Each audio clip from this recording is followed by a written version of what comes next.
Waalaikumsalam. Maaf nih saya mengganggu waktunya sebentar.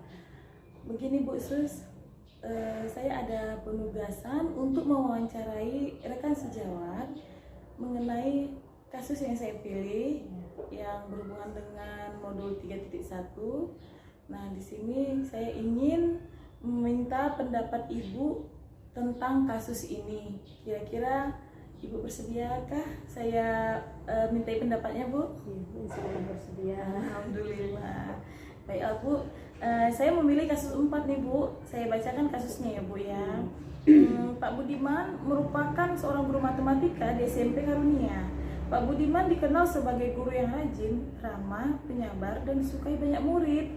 Suatu saat, Pak Budiman sedang mengajar di jam pelajaran pertama di kelas 8A. Tiba-tiba datang orang tua salah satu murid di kelas 8A, yaitu Abdul, di depan pintu kelas 8. Bapak Anwar, ayahnya Abdul, nih nama ayahnya Abdul nih Pak Anwar, dia membawa parang dan mengacungkan parang sambil berteriak-teriak memanggil-manggil Abdul agar segera pulang untuk ikut panen ikan di tambak. Sontak saja Pak Budiman merasa kaget dan takut. Demikian juga dengan murid-murid yang lainnya. Abdul pun hanya bisa menangis ketakutan dan bersembunyi di pojok kelas sambil berteriak dia tidak mau pulang.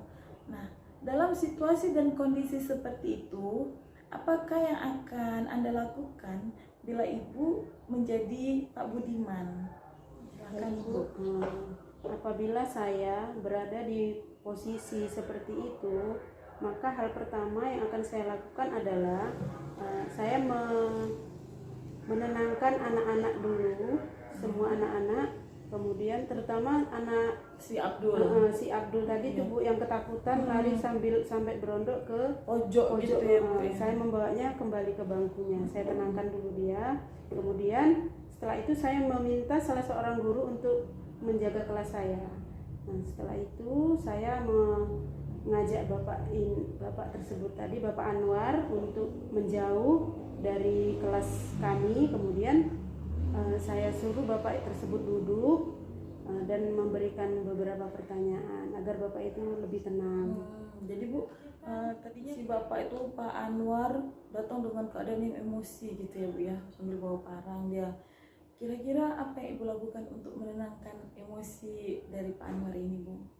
Mungkin apa yang harus saya lakukan untuk menghadapi Bapak Anwar yang sedang emosi ini, yang pertama adalah saya memberikan pengertian Bu kepada Bapak Anwar, dan saya memberikan pertanyaan mengapa Bapak ini datang ke sekolah dengan marah-marah dan membawa benda tajam sehingga anak-anak yang lain menjadi takut di kelas tersebut ya kan Bu. Kemudian pelan-pelan saya memberikan pengertian dan memberikan beberapa pertanyaan.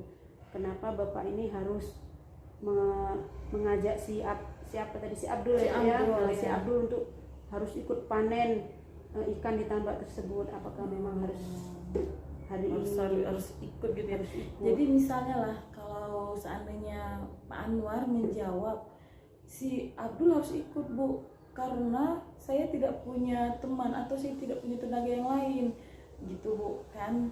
Jadi memang dia harus ikut, karena kalau dia tidak ikut hari ini tidak bisa gak panen, dan mereka sudah tidak punya lagi keuangan untuk di rumah gitu Bu. Kira-kira apa yang akan Ibu lakukan kemudian?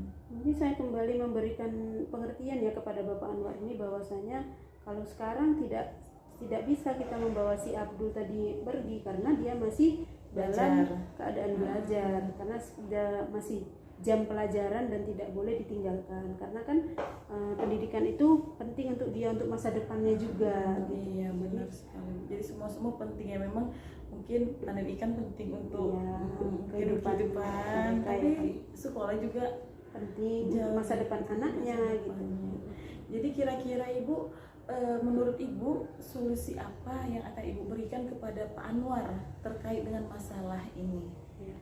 Jadi kepada Bapak Anwar saya memberikan solusi, Bapak bisa merubah jadwal panen ikan tambak tersebut, jangan sampai bersamaan dengan jadwal sekolah, atau bisa dirubah, disesuaikan, atau di hari lain atau pagi anaknya boleh sekolah atau sore baru boleh dipanen. Pokoknya tidak terbentur lah dengan jam sekolah si Abdul Saya gitu ya Bu ya. Karena belajar itu penting. Iya, jadi kalau begitu, kalau memang sudah diatur jadwalnya begitu, akhirnya semua dapat ya Bu ya. Si Abdul juga bisa membantu orang tua gitu ya Bu ya. Benar. Sementara sekolahnya juga lanjut belajar tetap itu tadi ya Bu ya.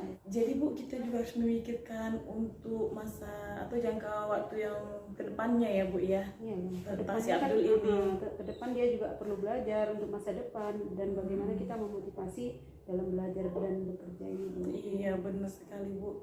Jadi kalau dapat solusi yang tepat, diatur jadwalnya sehingga tidak terbentur antara dia belajar dan membantu orang tuanya. Oke, baiklah Bu Sus, terima kasih untuk waktunya hari ini. Semoga bermanfaat lah bagi kita ya Bu ya. Terima kasih Bu.